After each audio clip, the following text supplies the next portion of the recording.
1960년 6월 4일 핀란드 4명의 청소년들은 캠핑을 하기 위해 에스포시 교외에 위치한 보돔 호수를 찾았습니다. 15세의 소녀 마일리 이르멜리 비에르 클룬드와 아냐 툴리키메키, 18세의 소년 세포 안테로 보이스만과 닐스 비렐름 구스타프손. 이들은 직업학교에서 만나 서로 알게 된 친구들이었는데요.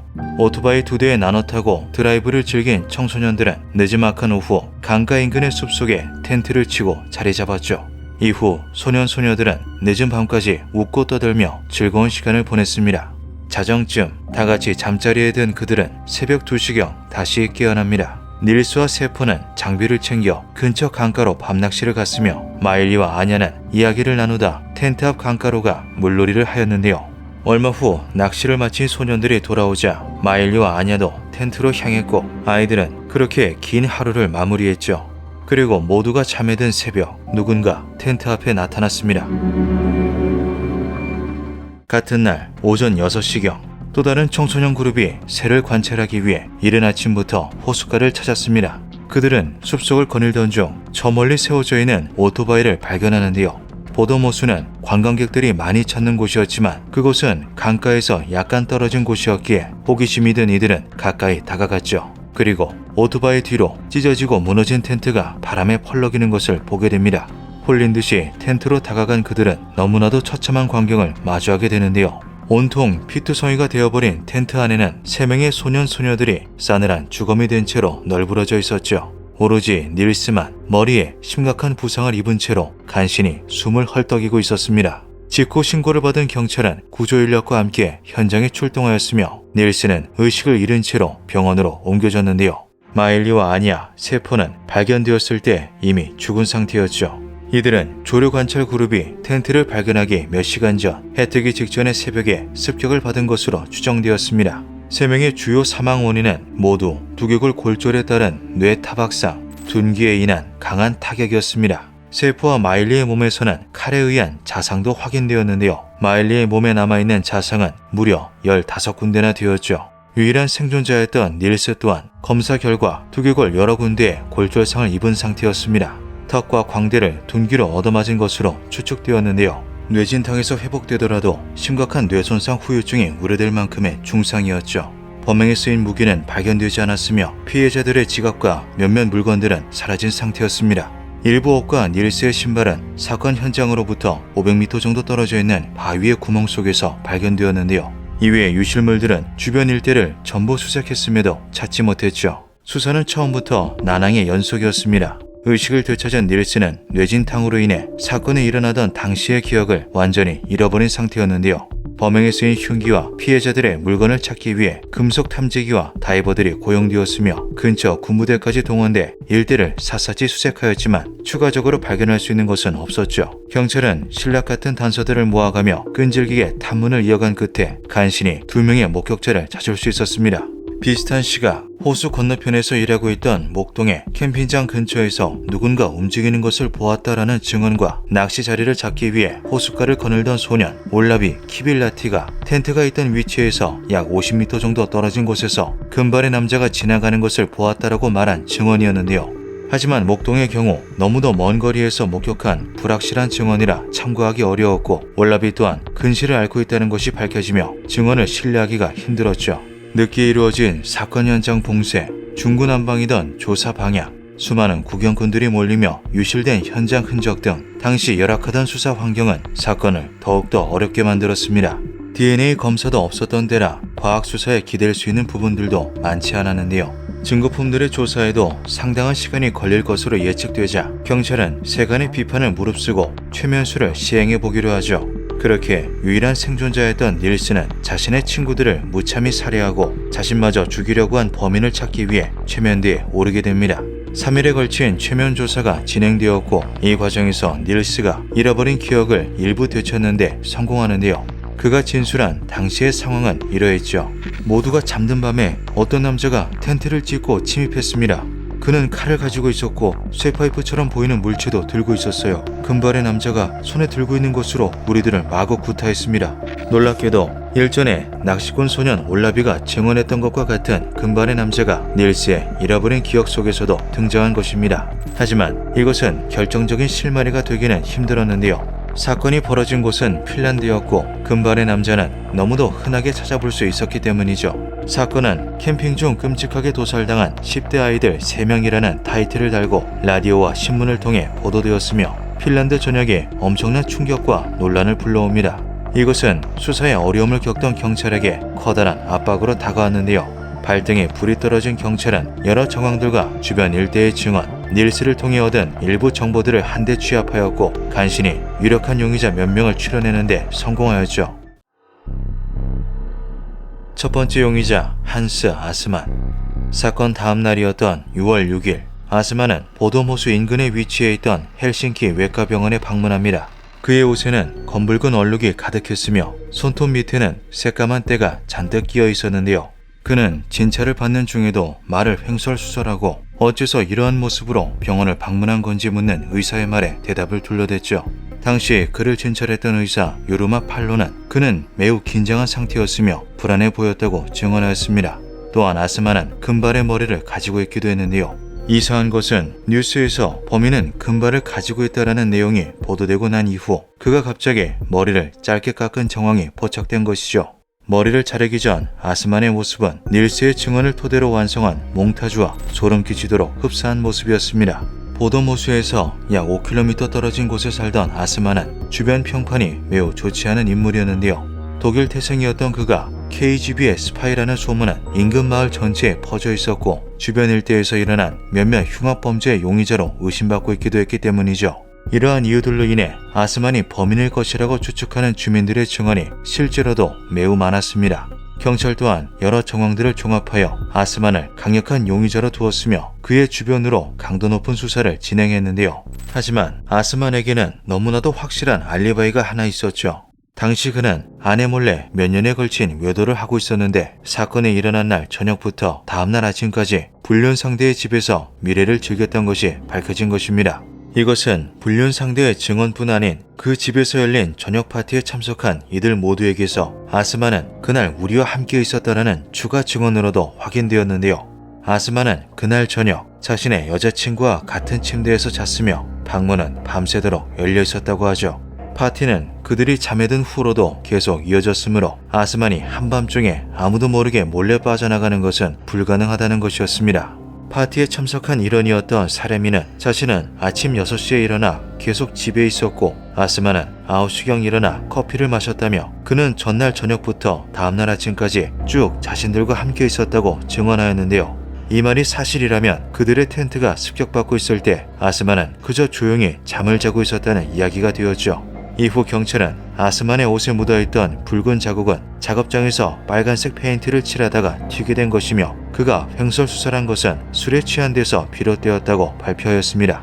또한 가시지 않은 2차 세계대전의 여파로 독일인에 대한 인식이 매우 좋지 않았고 이에 마을 주민들이 그를 두고 KGB의 스파이라고 루머를 퍼뜨리거나 꺼림칙한 범죄가 발생할 때마다 그를 사건의 용의자로 지목하는 일이 빈번하였다고 덧붙였죠. 한스 아스만은 그렇게 모두의 의심을 뒤로하고 수사선상에서 벗어날 수 있었습니다. 하지만 헬싱키 외과병원에서 그를 진찰했던 의사 요르마 팔로는 그에 대한 혐의가 풀린 뒤에도 아스만이 보도모수의 범인이라며 강하게 주장했는데요. 그는 아스만이 보도모수의 범인일 수밖에 없다는 자신의 주장을 알리기 위해 책을 집필하기까지 했죠. 팔로의 주장에 따르면 뉴스를 접한 후 자신과 병원의 모든 직원들은 아스만이 사건의 범인이라는 것을 강하게 직감했으며 그날 병원에 방문한 아스만은 술에 취한 상태가 아닌 무언가 불안하고 긴장한 상태로 보였다고 합니다. 또한 경찰은 병원 관계자들을 제대로 인터뷰하지 않아 의사들이 목격한 의심스러운 정황들 대부분을 놓쳤고 아스만의 붉은 얼룩이 묻어있는 옷에 대해서도 정확한 검사가 이루어지지 않았다고 덧붙였는데요.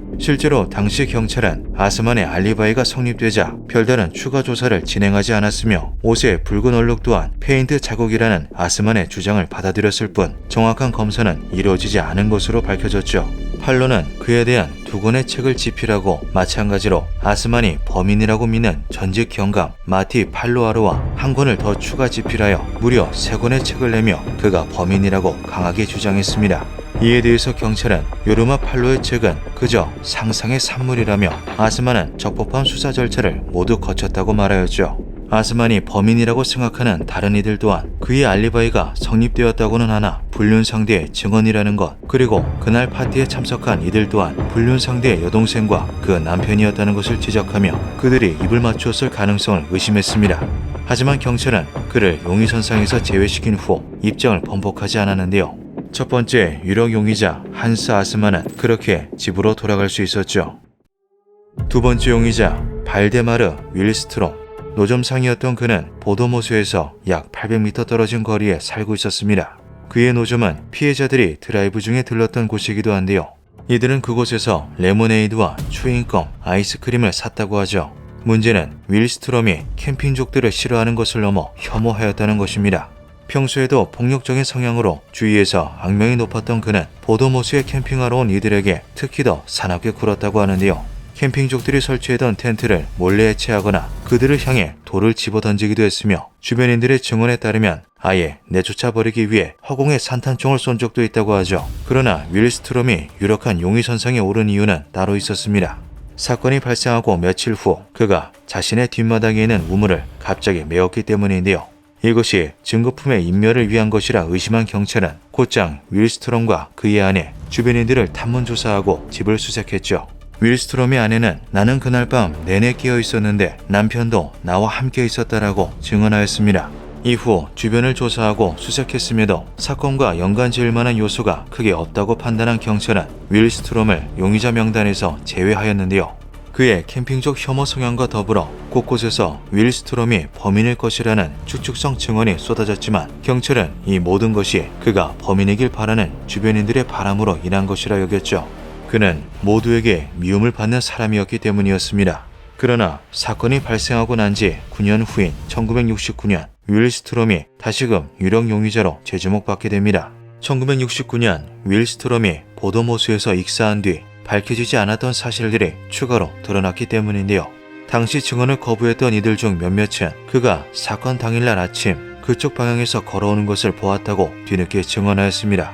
마음에 들지 않으면 총부터 쏘고 보는 윌스트롬이 너무 두려웠기에 경찰에 이 사실을 알리지 못했다고 하는데요. 또한 윌스트롬은 생전에 술에 취하기만 하면 이렇게 말했다고 하죠. 몇 년 전 호수의 사건은 내가 그런 것이다. 다 내가 죽였다. 이러한 자백성 대화는 그의 마지막 날에도 있었습니다. 윌스트롬의 친구였던 베르제의 주장에 의하면 술에 취한 윌스트롬이 그날도 어김없이 내가 그 10대들을 죽였다라고 중얼거렸다고 합니다. 베르제는 그의 이런 말을 크게 신경 쓰지 않았는데요. 그는 사건이 일어나기 전부터 겨울 전쟁과 계속 전쟁 참전으로 인한 전쟁 후유증을 겪고 있는 상태였기 때문이죠. 전쟁 당시 윌스트롬은 심각한 머리 부상을 당했고 그 이후부터 말을 횡설수설하는 적이 많았기 때문이었습니다. 그는 자신이 한 적 없는 일을 자신이 했다고 주변에 말하고 다니거나 스스로 그렇게 믿기도 했다고 하는데요. 하지만 그날은 조금 달랐죠. 윌스트롬은 베르제에게 내가 이 일을 어떻게 책임져야 할까라고 물었고 베르제는 별다른 의미 없이 진짜라면 너는 평생 감옥에서 썩을 테니 그냥 죽어버리는 게 낫겠다라고 말하였다고 합니다. 그리고 몇 시간 뒤 윌스트롬은 스스로 보도모스에 빠져 목숨을 끊었죠. 의미심장한 증언은 이뿐만이 아니었습니다. 그의 사위는 윌스트롬이 가득 메어버린 우물 바닥에 살인도구가 있을 것이라 확신하며 경찰에게 그곳을 확인해 볼 것을 요청하기도 했고 그의 알리바이를 입증해 주었던 아내는 죽기 전 자신의 증언이 거짓이라며 철회하기까지 했는데요. 그녀의 말에 따르면 경찰이 찾아오기 전 남편이 험악한 얼굴로 자신이 말한 대로 경찰에 증언하라고 시켰고 이대로 행동하지 않으면 자신을 죽이겠다면서 협박하였다고 하죠. 하지만 이 모든 의심스러운 정황들은 모두 그의 사후에 드러난 것이었습니다. 윌스트롬은 수사 초반에 아내의 증언으로 용의선상에서 빠르게 제외되었고 추가 조사에 대한 명분이 있었음에도 더욱 유력해 보이는 용의자 한스 아스만, 부족했던 수사 인력 등의 이유로 제대로 된 조사가 이루어지지 못했는데요. 그의 우물 또한 결코 파헤쳐지지 않았죠. 경찰은 그의 사후에 밝혀진 사실들을 종합한 뒤 이렇게 발표합니다. 윌스트롬의 자백은 사실 고백이 아닌 정신적인 문제에서 비롯된 것일 수 있으며 모두 그의 주변인들을 통해 확인된 것이기 때문에 그가 사망한 현재 발언의 진위 여부를 판단하는 것은 불가능합니다. 그는 주변인들과의 관계가 좋지 못했기에 소문이 안 좋게 와전되었을 수도, 거짓 소문이 퍼졌을 수도 있습니다. 그렇게 윌스트롬은 스스로의 고백에도 범인으로 인정받지 못했으며 모든 진실은 보돔 호수 속에 혹은 그가 메어버린 우물 속에 잠들어 버렸습니다. 출구 없는 미궁 속에 빠져버린 사건은 숱한 추측과 이야기들을 남긴 채 20년이라는 세월을 흘려보내게 됩니다. 그러던 1980년대 DNA 분석이 생겨나며 미제 사건 수사에 대격변이 일어나게 되는데요. 유전자 분석 기법은 이후 빠르게 발전하였고 2000년대 들어서는 전 세계 보편적인 수사법이 되었죠. DNA 분석을 통해 과거의 사건들이 재조사되고 미제로 남아있던 사건들이 수십 년 만에 해결되는 현상이 전 세계에 동시다발적으로 이어졌습니다. 이에 2004년 핀란드 정부 또한 44년 전에 보돔 호수 살인 사건을 재조사하기로 결정했는데요. 그때까지 보관되고 있던 텐트가 먼지 쌓인 창고에서 다시 꺼내졌으며 혈흔이 묻은 채로 봉해졌던 각종 증거품들 또한 면밀한 재조사가 이루어졌죠. 경찰은 이번에는 반드시 범인을 밝혀내겠다는 다짐하에 피해자들의 묘지를 파내 그들의 유골까지 조사하였고 이제는 중년이 되어버린 유일한 생존자 닐스 구스타프손 또한 다시 소환하였습니다. 얼마 후 경찰은 최신 과학기술로 재조사한 보돔 호수 살인사건 전말을 대국민에게 발표하는데요. 놀랍게도 경찰은 범인을 찾았다라는 말로 서두를 떼었죠. 경찰이 밝힌 범인은 그날 밤 텐트에서 홀로 살아남은 닐스 구스타프손이었습니다. 닐스는 사건 이후 40년 이상 평범한 삶을 살았습니다. 그는 결혼하여 두 자녀를 두었고 직장에서는 은퇴한 상태였는데요. 변함없는 것이라면 그가 사건의 유일한 생존자라는 사실과 그날의 기억이 그때까지도 돌아오지 못했다는 것 둘 뿐이었죠. 2004년 사건 증거품들의 DNA 분석을 실시한 경찰은 그중 닐스의 신발에 집중했습니다. 사건 현장으로부터 500m 떨어진 바위의 구멍 속에 숨겨져 있던 닐스의 신발. 당시 경찰은 살인범이 특정한 이유로 닐스의 신발을 신고 범행을 한 뒤에 증거인멸을 위해 숨겼거나 탈취한 물건에 포함되었던 신발에 흥미가 떨어진 범인이 그것을 다른 옷들과 함께 버려둔 것이라 여겼습니다. 재조사된 닐스의 신발에서는 수많은 혈액들이 검출되었는데요. 마일리의 것, 아냐의 것, 세포의 것, 사건 당시 닐스의 신발을 흥건히 적신 피는 이들 셋의 것이었죠. 신발에서 닐스의 피는 전혀 검출되지 않았습니다. 조사관들은 여기에서 이상함을 느꼈는데요. 범인이 닐스의 신발을 신었거나 사건 현장에 신발이 그냥 놓여 있었거나 둘 중 어느 상황이더라도 닐스의 피만 묻어있지 않은 것은 무언가 석연치 않았기 때문이죠. 당시 닐스는 죽은 아이들의 제일 위에 쓰러져 있는 상태로 발견되었습니다. 닐스의 아래에는 마일리가 하의가 벗겨진 채 깔려 있었는데요. 닐스의 발견 당시 모습 그리고 마일리의 상태, 경찰이 이들을 더욱 유심히 주목했던 이유는 닐스와 마일리가 서로 연인 관계였기 때문이었죠. 경찰이 분석을 통해 새로이 재구성한 그날의 전말은 이러합니다. 사건이 일어난 날 밤, 술에 취한 닐스는 연인이었던 마일리와 관계를 하려고 했지만 마일리 측에서 이를 거부한다. 이미 만취 상태였던 닐스는 강제적으로 그녀와 관계를 맺으려 했고 이 과정에서 닐스와 마일리 간의 다툼이 벌어져 한바탕 소동이 일어난다. 세프가 닐스를 만류하던 중 그것이 둘 사이에 격한 주먹다짐으로 번지게 되고 그 과정에서 닐스가 세프에게 턱을 얻어맞고 텐트에서 추방당한다. 이 싸움으로 닐스는 턱에 골절상을 입게 되었지만 만취 상태에 더해 치솟는 분노에 완전히 자제력을 상실해버렸고 이들이 머물러 있던 텐트를 되려 습격, 돌덩이를 주어 친구들을 무참히 살해한다. 닐스에게 있어 모든 일의 원흉이라 느껴진 그리고 가장 큰 배신감을 느꼈던 자신의 연인 마일리에게 특히나 많은 상해를 입힌다. 뒤늦게 자신이 저지른 참상을 보게 된 닐스는 이것이 강도에 의한 살인처럼 보이게 하기 위해서 오토바이 키와 일부 물품들을 호수 속에 던져버리고 피가 튄 옷가지들을 챙겨서 걷다가 구멍이 뚫린 바위를 발견하고 그곳에 전부 쑤셔 넣는다. 살해 과정에서 피가 잔뜩 튄 자신의 신발도 이때같이 바위 속에 넣는다. 다시 텐트로 돌아온 닐스, 세프와의 싸움에서 입은 턱부상과 연이어 벌어진 난투극으로 인해 그 또한 상태가 매우 좋지 않았고 자신이 죽인 친구들 위에 쓰러지며 의식을 잃는다. 이 모든 것은 경찰 측에서 임의로 재구성한 사건의 전말입니다. 에스포 지방법원은 경찰이 조사한 혈액 샘플, DNA 분석을 통해 나타난 추가 정황, 닐스와 마일리 간의 인과관계 등을 검토하고 이 같은 주장에 가능성이 있다고 판단하였는데요. 2004년 4월 2일 닐스에게는 3건의 살인 혐의로 구속명령이 내려졌고 그는 곧장 체포되었죠. 대국민적 관심하에 다시 시작된 조사, 새로운 용의자, 그리고 재판. 에스포 지방법원은 검찰 측의 주장을 받아들이고 닐스 구스타프손에게 종신형을 선고합니다. 하지만 닐스는 혐의를 부인하고 기각을 요청했는데요. 뒤이어 닐스 측의 반박이 이어졌죠. 검찰이 주장한 사건의 정황이 사실상 상상에 의한 재구성이라는 것이 닐스 측의 주된 반박 의견이었습니다. DNA 분석과 새로운 조사 결과 등이 작용하기는 했지만 결정적인 닐스의 범행은 사실상 입증할 방법이나 증거가 없었는데요. 닐스는 당시 상황이 여전히 기억나지 않는다 증언하였죠. 검찰 측의 주장은 말도 되지 않은 억측입니다. 턱뼈와 광대뼈, 관자놀이가 둔기에 의해 부서지고 심각한 뇌진탕을 겪던 당시의 닐스가 500m를 멀쩡히 걸어 바위 속에 증거를 인멸하고 다시 텐트로 돌아와 자신도 피해자인 것 마냥 그들 위에 누웠다는 것은 소설 속에서나 가능한 일입니다. 닐스의 변호사 측은 세포와 닐스가 다툼을 했다는 증거도 닐스가 마일리를 강제로 범하려고 했다는 증거도 없다고 덧붙였습니다. 이에 검찰 측은 닐스가 입은 부상의 정도가 죽은 이들에 비해 상대적으로 약하고 그 타격 부위가 유일하게 다르다는 것에 대해서 3명의 의사를 증인으로 세우며 날선 공방을 이어갔는데요. 닐스에게 혐의가 제기된 지 1년 반이 지난 2005년 10월 7일 에스포 지방법원은 닐스에게 제기된 모든 혐의를 기각하였죠. 닐스 구스타프손이 범행을 저질렀다는 사실을 입증할 수 있는 증거는 존재하지 않는다. 검찰이 주장한 닐스의 분노는 사건의 올바른 해석이라 볼 수 없으며 제시된 증거 또한 그의 유죄를 입증하지 못한다. 결정적으로 검찰 측에서 범행 당시 닐스가 신고 있었던 것이라 주장한 그의 신발 속에서도 마일리의 핏방울이 발견되며 범행이 이루어진 때 적어도 이들 4명 중 누구도 닐스의 신발을 신지 않았었다는 것이 드러났습니다. 닐스는 1년이 넘게 이어진 재판으로 인한 자유상실, 자신을 살인범으로 몰아간 경찰과 검찰 측에 대한 정신적인 피해 보상을 요구하였는데요. 국가는 이러한 보상 요구가 합당하다고 판단하였고 그에게 44,900유로, 당시 기준으로 1억 원 상당의 보상금을 지급하였죠. 유일한 생존자였던 닐스가 44년이 지나고 나서 사건의 진범이 될 뻔한 해프닝. 하지만 담당 수사관은 그에 대한 혐의가 풀린 후에도 닐스를 제대로 조사해봐야 한다고 목소리를 높였습니다. 이는 그가 조사 과정 중 내뱉은 말 때문이었는데요.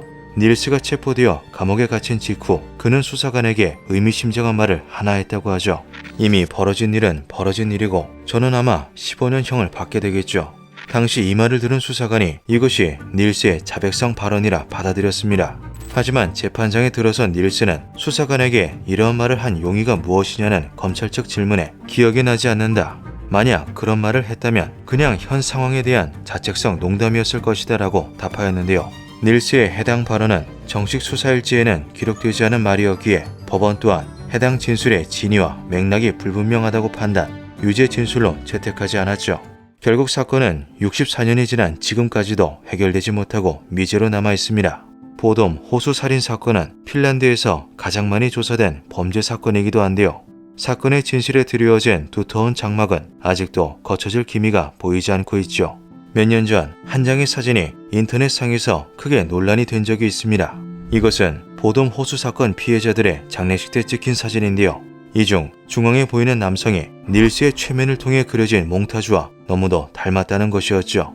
그가 한스 아스만이 아니냐는 질문이 있었으나 아스만은 아이들의 장례식에 참여하지 않은 것으로 확인되었습니다. 살인 속 남성은 사건의 모든 전말을 알고 있는 바로 그 남자였을까요?